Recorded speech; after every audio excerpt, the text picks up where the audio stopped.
Everyone జై Srikrishna. So ఇది capsicum.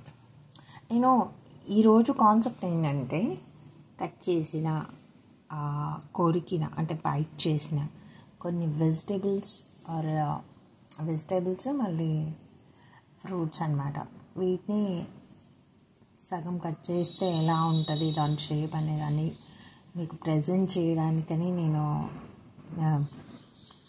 వీటిని సెలెక్ట్ చేసుకున్నాను. నాకేం టాపిక్ తోయలేదు, సో ఇలా ఒక టాపిక్ని సెలెక్ట్ చేసుకొని ప్రజెంట్ చేద్దాం అనుకుంటున్నాను.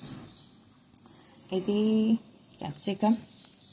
సో క్యాప్సికమ్ లోపల ఎలా ఉంటుంది క్యాప్సికమ్, అది హాఫ్ కట్ క్యాప్సికమ్. ఇది యాపిల్.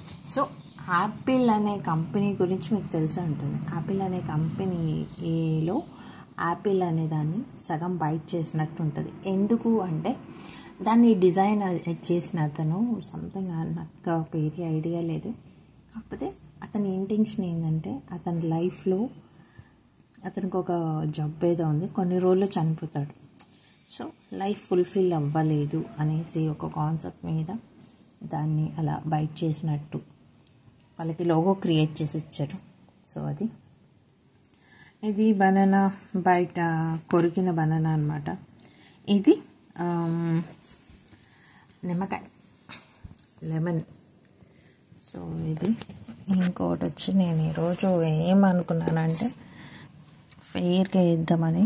ఇది వచ్చి బఠానీ.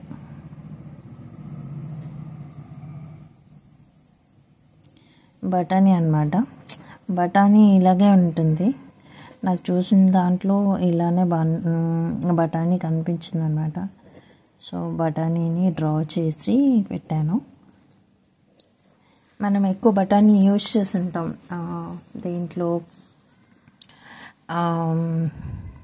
వెజ్ బిర్యానీస్లో వాటిల్లో.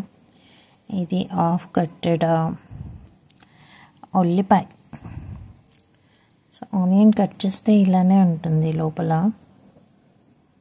సో ఇలా ఉంటుంది అన్నమాట. సో దాన్ని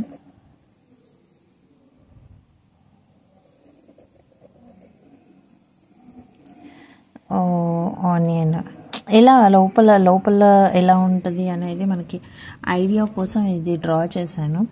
ఆ తర్వాత వచ్చి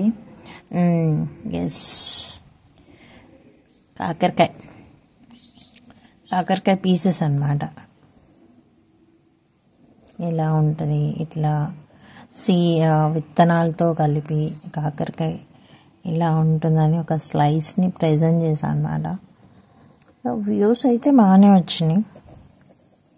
సో ఇది ఇంకా ఏం చేశాను, ఓకే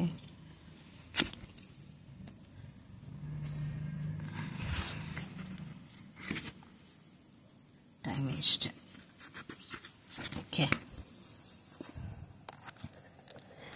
ఇంకా క్యారెట్. ఇది ముల్లంగి. మనం ముల్లంగి ఎక్కువ తినం కదా. ముల్లంగి తినడం వల్ల మార్నింగ్ గ్యాస్ట్రిక్ ట్రబుల్ ప్రాబ్లమ్స్ ఏమన్నా ఉంటే పోతాయి. మన తాతయ్య చిన్నప్పుడు ఇంట్లో తెచ్చేవాళ్ళు అనమాట. దీని తర్వాత ఇంకెప్పుడు చూడలేదు ఆఫ్టర్ మా తాతయ్య చనిపోయిన తర్వాత. సో ఇది ముల్లంగి. ఇక్కడ ముల్లంగి లోపల ఇలా ఉంటుంది కదా వైట్, దానికి కూడా వేర్లు ఉంటాయి. కావాలంటే ఏదైనా బకెట్లో పెట్టారనుకోండి క్యారెట్ వచ్చేస్తుంది. అండ్ ఇదేమనుకున్నారు, బంగాళదుంప. దీన్ని ఫ్రెంచ్ ఫ్రై లాగా కట్ చేసుకొని ఫ్రెంచ్ ఫ్రై చేసుకుంటాం కదా, దీనికి ఎక్కువ వ్యూస్ వచ్చినాయి. ఫ్రెంచ్ ఫ్రై అని కొట్టగానే చాలా వ్యూస్ వచ్చినాయి అన్నమాట. అండ్ ఇంకోటి వచ్చి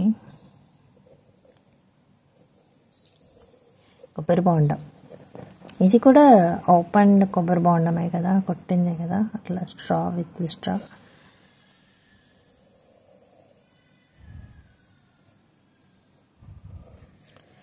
కొబ్బరి బోండం అన్నమాట. నేను ఇంతవరకు డ్రాయింగ్స్ పెన్తో వేసిందే లేదు. Anyway thank you so much to all of my viewers. ఎవరైతే దీన్ని చూస్తున్నారో వాళ్ళందరికీ చాలా ట్రై చేస్తున్నా. నా డ్రాయింగ్ ఎంత ఇంప్రూవ్ అయిందంటే, నేను 10 సెకండ్స్లో వేయడం వల్ల నేను పెన్తో ఇప్పుడు ఏది లేకుండా వేసాను అనమాట. అంటే స్టక్ లేకుండా వేసాను. మామూలుగా అయితే నాకు అసలు పెన్ డ్రాయింగ్ వచ్చేది కాదనమాట. చాలా ఇలా కష్టపడుతూ వేసేదాన్ని పెన్సిల్తో కూడా. Anyway, thank you so much. Keep watching my videos and please subscribe and thank you.